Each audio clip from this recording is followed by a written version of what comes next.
Bom, hoje a gente vou conversar aqui com o Erlan Souza, que é antropólogo, cineasta, é um parceiro, né, com quem eu tenho desenvolvido uma série de trabalhos já, inclusive, e dos quais a gente deve falar um pouco hoje.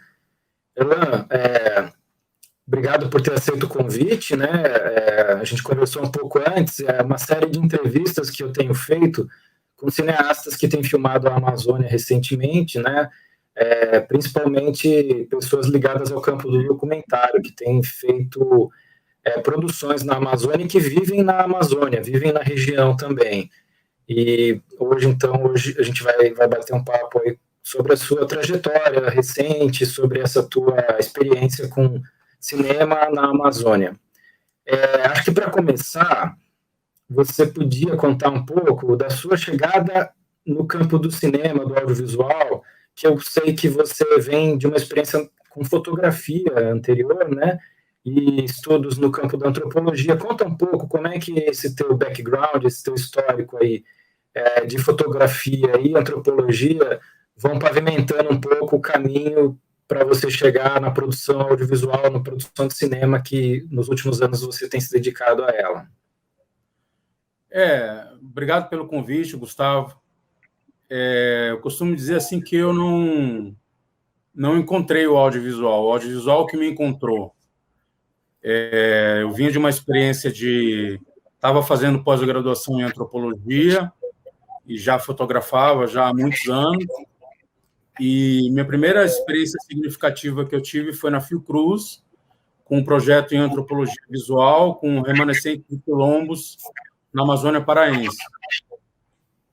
E lá fizemos um trabalho fotográfico bem extenso para contar a história deles, né, as dificuldades e as tradições, e mostrar um pouco da cultura, né, que persistia naquele grupo. E isso me levou para a pós-graduação em antropologia, e quando eu estava no meio da pós-graduação, eu conheci a Fernanda Bizarria, que veio da publicidade e que também fez algumas produções no audiovisual, e ela me propôs a gente fazer um projeto, porque eu estava pesquisando sobre a relação entre os índios e os missionários salesianos no Alto Rio Negro, no Noroeste Amazônico. E ela me propôs fazer um projeto tendo como fio condutor, partindo da história do padre Casimiro Bexta, né, que viveu mais de 20 anos no Alto Rio Negro, como missionário salesiano, e nós fizemos esse projeto para o programa Petrobras Cultural. Nós ganhamos o projeto e aí fomos fazer o documentário. Levou algum tempo para ficar pronto, foi uma primeira experiência, assim, eu não tinha experiência nenhuma de filmagem, foi uma primeira experiência muito difícil. Filmar no Alto Rio Negro também, na comunidade indígena, teve seus desafios, né? Mas, enfim, nós terminamos com mais de 60 horas de filmagens e depois teve o desafio da montagem, do roteiro, da montagem, e concluímos e lançamos uma série de produtos baseados nessas filmagens, né? Um deles até que você participou, que foi o Prédio das Missões Salesianas no Alto Rio Negro, foi um curta, um média-metragem chamado Casimiro e um longa-metragem chamado Remissões do Rio Negro, em 2010. E aí, desde lá, eu terminei minha pós-graduação em antropologia, mestrado e doutorado, e nós abrimos, né, a Rizoma Audiovisual com a intenção de prosseguirmos, né, com essa produção independente de documentário, focando nessa realidade diversa amazônica, né? E você fez a pós-graduação também em multimédia, e nós fomos seguindo por aí, né? Depois vieram alguns curtas, né, que aconteceram. Eu lembro do filme do Evangelista, né? Mas, aproveitando assim o tópico que você desenvolveu, eu queria explorar um pouco essa relação da pesquisa acadêmica com a produção de cinema. Acho que a gente podia falar um pouco disso. Você e eu também, né? Os trabalhos que a gente tem feito em conjunto com a produtora, com a Rizoma Audiovisual, tem uma marca bem forte disso, né? De um arcabouço assim, acadêmico, científico, que vai, digamos, motivar projetos de cinema, e tem sido assim nos últimos anos.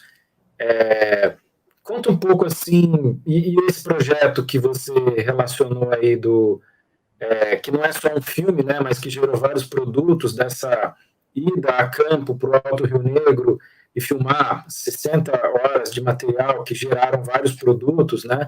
Tem muito disso, assim, né, dessa experiência de campo, de uma experiência, de uma etnografia em campo, mas usando o cinema como uma ferramenta, né? Eu diria assim, como é que você vê, ou qual a importância que você vê nessa associação entre um arcabouço científico, acadêmico, para levantar um projeto de cinema, né? Como é que você vê essa relação de coisas, assim?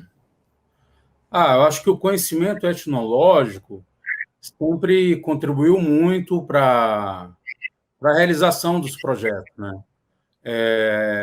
Principalmente quando a gente fala dos povos indígenas, né?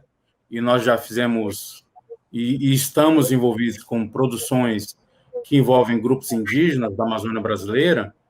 Eu acho que o conhecimento etnográfico, o conhecimento prévio, as pesquisas que já foram realizadas por outros e por mim também, eu acho que sempre auxiliaram desde a concepção do roteiro até nas entrevistas mesmo, né? Ou em você saber como ver, ou como filmar, ou o que filmar, né?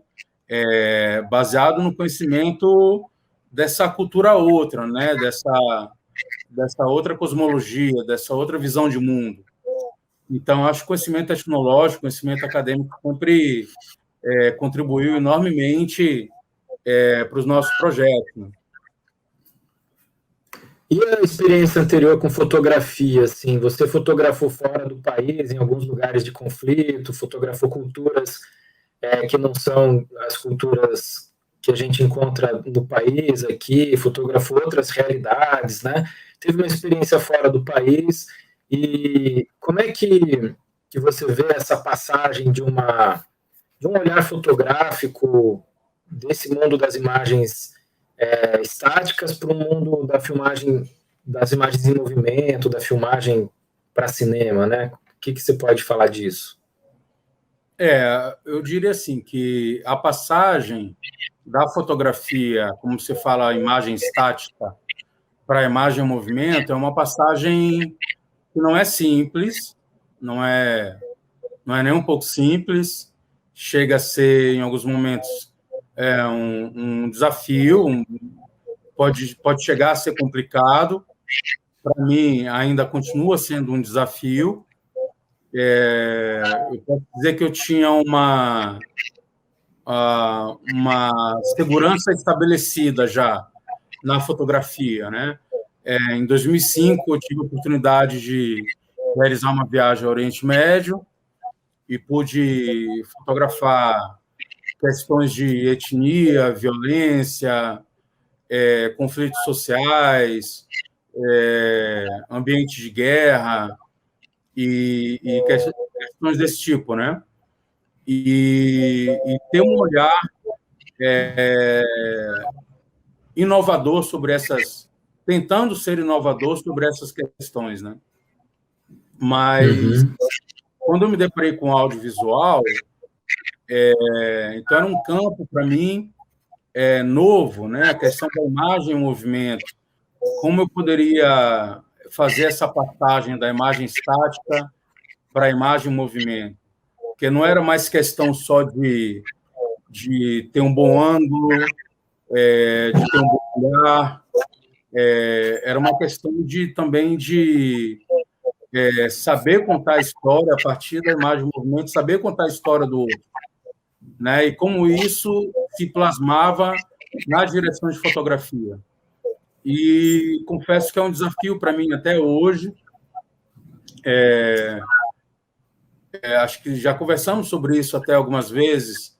Eu estava acostumado na fotografia com uma postura de ação mais proativa e ativa, muito rápida, que gerava imagens muito rápidas e necessitava de uma ação muito imediata, muito rápida, enquanto no documentário, na imagem em movimento, a gente, por muitas vezes, se pega com a necessidade de ter um olhar mais contemplativo, né? De ter um olhar não só do objeto, mas um olhar do ambiente, um olhar do que acontece em geral, do que acontece do personagem dentro do seu ambiente.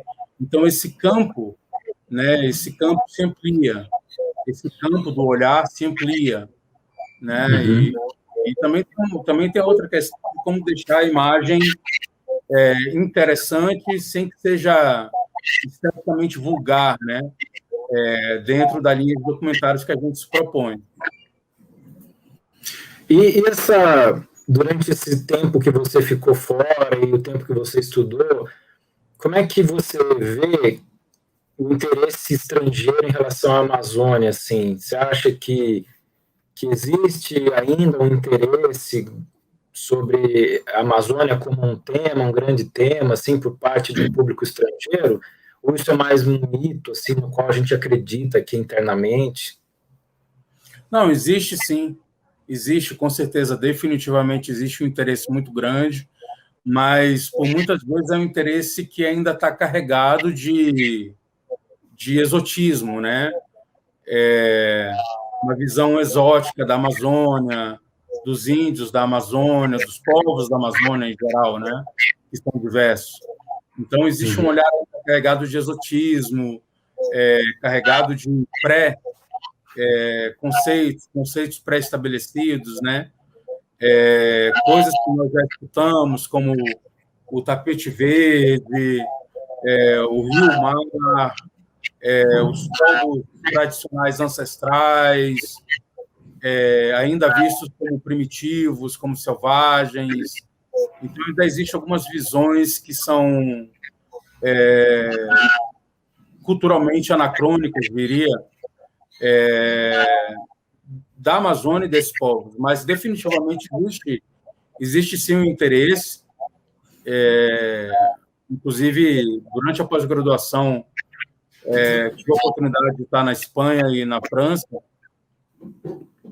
principalmente na França, onde participei de um centro de pesquisa que estava focado todo para a etnologia ameríndia. E quando eu era de Manaus e que vinha da Amazônia, existia sempre uma roda de conversa muito profícua, muito interessante.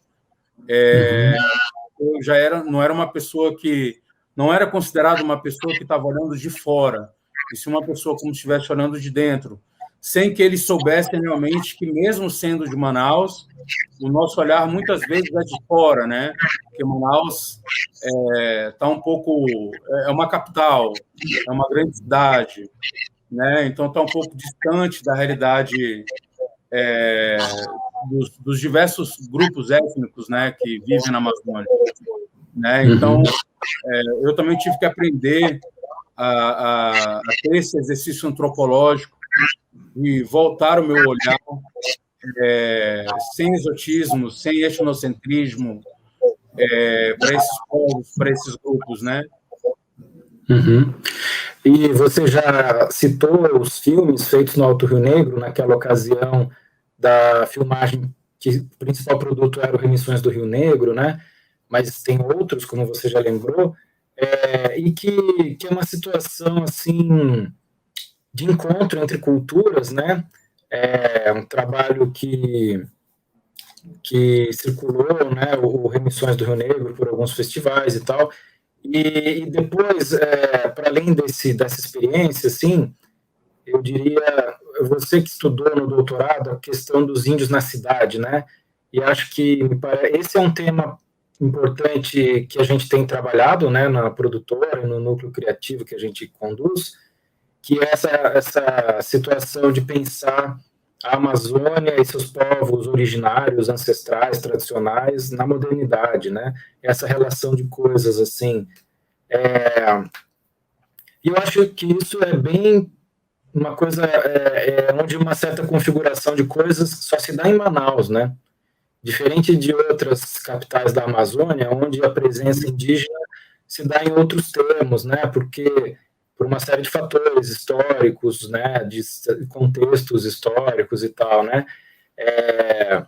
O que você diria que tem de próprio de Manaus, do Amazonas, em se pensando isso, assim, a situação indígena na cidade, a relação dos povos tradicionais com a modernidade, né? Como é que esses elementos se apresentam, assim? Como é que você acha que a gente pode destacar? Eu diria assim que Manaus é a cidade mais indígena que existe no mundo, né? Na atualidade. Segundo a COIAB, que é a Coordenação das Organizações Indígenas da Amazônia Brasileira, eles estimam que existem entre 35 mil e 40 mil indígenas vivendo na cidade de Manaus, de toda a Amazônia brasileira e internacional, hoje em dia. E isso é uma questão muito importante, muito atual, já que a gente vê em alguns círculos antropológicos até, e no círculo já da esfera das políticas públicas, a gente enxerga uma certa negação desses índios que estão na cidade de Manaus como se não fossem índios, né? Como se índio fosse uma forma de aparecer e não uma forma de ser. Então, o índio é aquele que usa cocá, de pena, que está vestido para dança, que está vestido para guerra, que está pintado. Esse é o índio selvagem, original. Já o índio que está na cidade, que usa roupas ocidentais, telefone celular e computador, muitas vezes é visto como civilizado, como não índio. Uma visão completamente equivocada, uma visão etnocêntrica mesmo, desses grupos, né? E é preocupante, porque isso até no nível de políticas públicas. Agora a gente está vivendo um momento de pandemia e foi colocado como grupos prioritários os grupos indígenas para vacinação, né? Mas grupos indígenas que estão em comunidades indígenas homologadas pelo Estado, né? E aí nós nos perguntamos, e todos os 35 mil índios que estão na cidade de Manaus, que também estão em situação de vulnerabilidade, também precisariam estar participando desse plano de vacinação e que não foram incluídos, né? Isso vem de uma visão equivocada, isso vem de um erro epistemológico até. E acho que então dá para a gente encaminhar para falar um pouco do projeto mais recente, né, que você está desenvolvendo, chamado A Ciência do Sopro. Conta um pouco o que é esse projeto A Ciência do Sopro, que produto pretende ser resultado, né, desse projeto. Comenta um pouco sobre ele. A Ciência do Sopro é um documentário longa-metragem. Basicamente, o sopro é uma questão fundamental entre os grupos tucano do Alto Rio Negro, que vivem lá ou que vivem aqui na cidade de Manaus.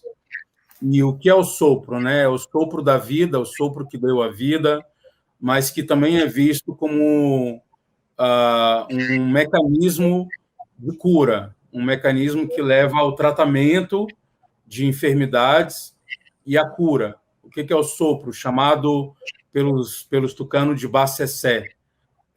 O sopro seria uma espécie de benzimento não é bem a tradução correta, mas seria uma espécie de benzimento, que vai tratar as diversas enfermidades ou aflições que uma pessoa indígena ou não indígena pode ter, né? E nós partimos de uma iniciativa muito interessante que começou no ano de 2017 aqui em Manaus, impulsionada principalmente, né, pelo programa de pós-graduação em antropologia social da Universidade Federal do Amazonas, no seu sistema de cotas indígenas, né, dos alunos indígenas realizando mestrado e doutorado lá de antropologia.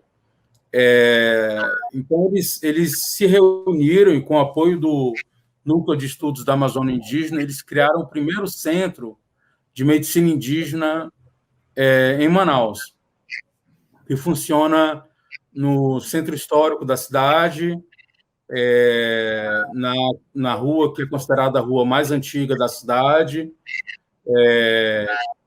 Inclusive, está sendo estudada agora para que a praça onde se encontra essa rua seja tombada, já é tombada como patrimônio, né, cultural, mas seja tombada também como patrimônio material dos povos indígenas, porque existem evidências de que essa praça está em cima de um antigo cemitério indígena. Não, então ali estavam os primeiros indígenas, né, que receberam os colonizadores, né? E esse centro de medicina indígena, eu penso na figura do João Paulo Barreto, que está à frente do Centro de Medicina Indígena, que é uma figura ímpar, acabou de defender o doutorado em antropologia com excelência na Universidade Federal do Amazonas, e o documentário parte dessa história do Centro de Medicina Indígena, da história de João Paulo Barreto, da história da importância do Bacessé e das especialidades de cura entre os índios tucano do Alto Rio Negro.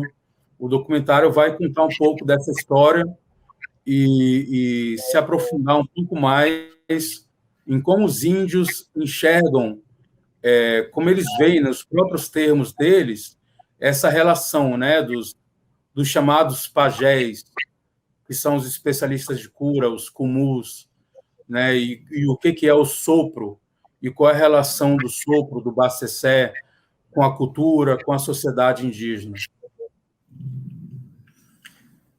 Acho que só para a gente encerrar mesmo, talvez colocar uma questão assim, quais você acha que são os desafios mais importantes assim em fazer a passagem desses temas que são, digamos, científicos para um produto que não é para um público especializado, né? Ou seja, que o documentário que trabalha, que aborda esses temas, não seja somente um filme de nicho, digamos, um filme etnográfico para um público especializado, né? Será que é possível fazer esses filmes chegarem a outros públicos e qual é o desafio para que isso aconteça, né? Como é que a gente deve tentar equacionar isso aí? Eu acho que sim, que esses filmes podem chegar a outros públicos, que não seja um filme meramente etnográfico, digamos assim, não diminuindo a importância dos filmes etnográficos, mas possui a potencialidade de ser um filme para um público mais amplo, desde que ele seja feito, realizado, não com uma linguagem extremamente antropológica, né? Não com uma linguagem acadêmica somente, mas que tem uma linguagem do cinema, uma linguagem cinematográfica, a linguagem do documentário, que na realidade, contar a história do outro, né? Ou deixar que o outro conte a sua própria história. E é uma história que o Brasil não conhece, é uma história que as pessoas não conhecem, as pessoas não têm muito acesso ainda, né? Existem algumas coisas pela internet, já existem algumas produções, mas ainda são muito desconhecidas do grande público, né? E a nossa intenção seria, a partir de uma linguagem da estética do documentário, levar isso para um público mais amplo, né?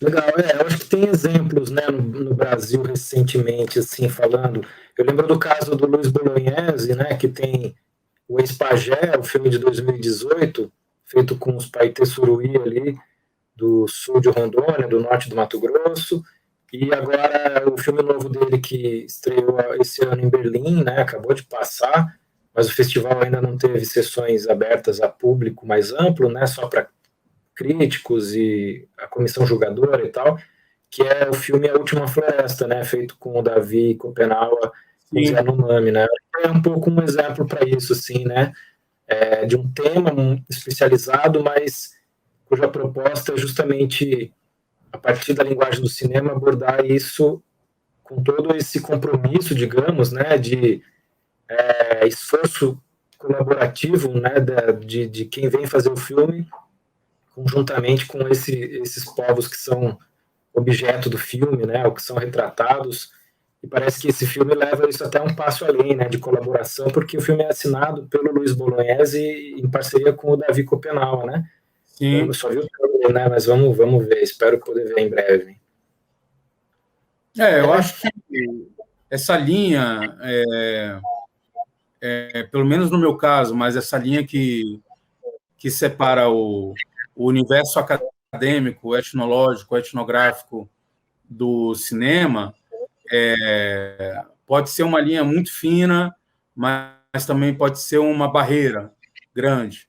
Eu acho que é importante o conhecimento etnológico para a informação, para conhecimento, para a gente vencer algumas barreiras de preconceitos, de visão etnocêntrica, e de estar aberto para que o outro conte a história segundo seus próprios termos, né? Como os índios na modernidade assimilam as coisas segundo os próprios termos.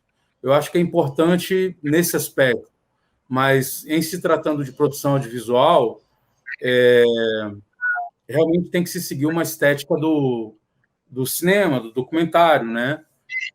Senão vira um filme etnográfico que corre o risco de ser um filme de nicho, né? Como você falou, ser um filme de interesse acadêmico somente. Beleza, eu acho que é isso, uma conversa aí sobre esses tópicos. Obrigado pela sua participação. Eu que agradeço. Valeu, a gente se fala em breve aí. Valeu. Valeu, bom.